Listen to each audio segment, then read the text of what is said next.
Now, across the country, lawmakers are calling for a crackdown on fake COVID vaccine cards being sold online. Focus investigative reporter Paula Vasan spoke to one local restaurant that's now on the lookout for these fraudulent cards. Our new policy is that for dine-in service, we are checking proof of vaccination. Step inside CC's low-carb kitchen and you'll be asked for evidence, a COVID vaccine card or a recent negative test. And part of the driving factor was also, of course, the surge with Delta. For owner Corey Milliman, the decision was easy. And I had already had COVID.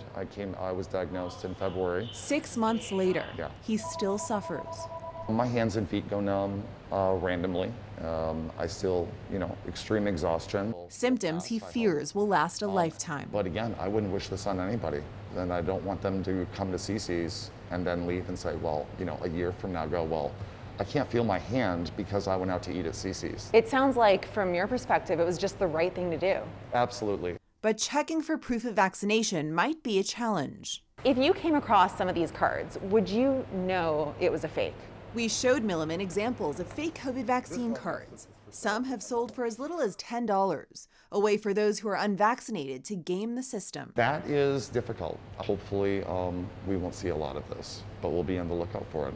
But as more public places require proof, many say fraudulent cards may proliferate. In Memphis, a shipping hub, federal officers have seized more than 3,700 fake vaccination cards.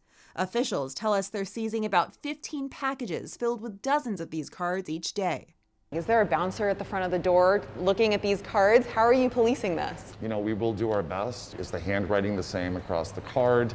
Do we have something where maybe the date of vaccination is before a vaccine was actually available? It'll definitely make their job harder to try and determine if something is fake or legitimate. The best thing you can do if you spot a fake, report it, says Lindsay Hicks. She's deputy director with the Kentucky Attorney General's office. And we had someone who worked at a factory who reported that an employee of his was duplicating vaccine cards that he planned to give to family and friends. Milliman knows policing vaccination cards won't be easy, but he hopes his new policy still protects anyone who takes a seat.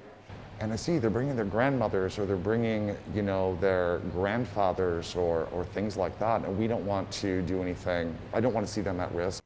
According to the FBI, making or buying counterfeit cards can result in a fine and up to 5 years in prison. If you spot one, experts advise you report it directly to the website where it's being sold. You should also contact both the FBI and your Attorney General's office. For Focus, I'm Paula Vasan.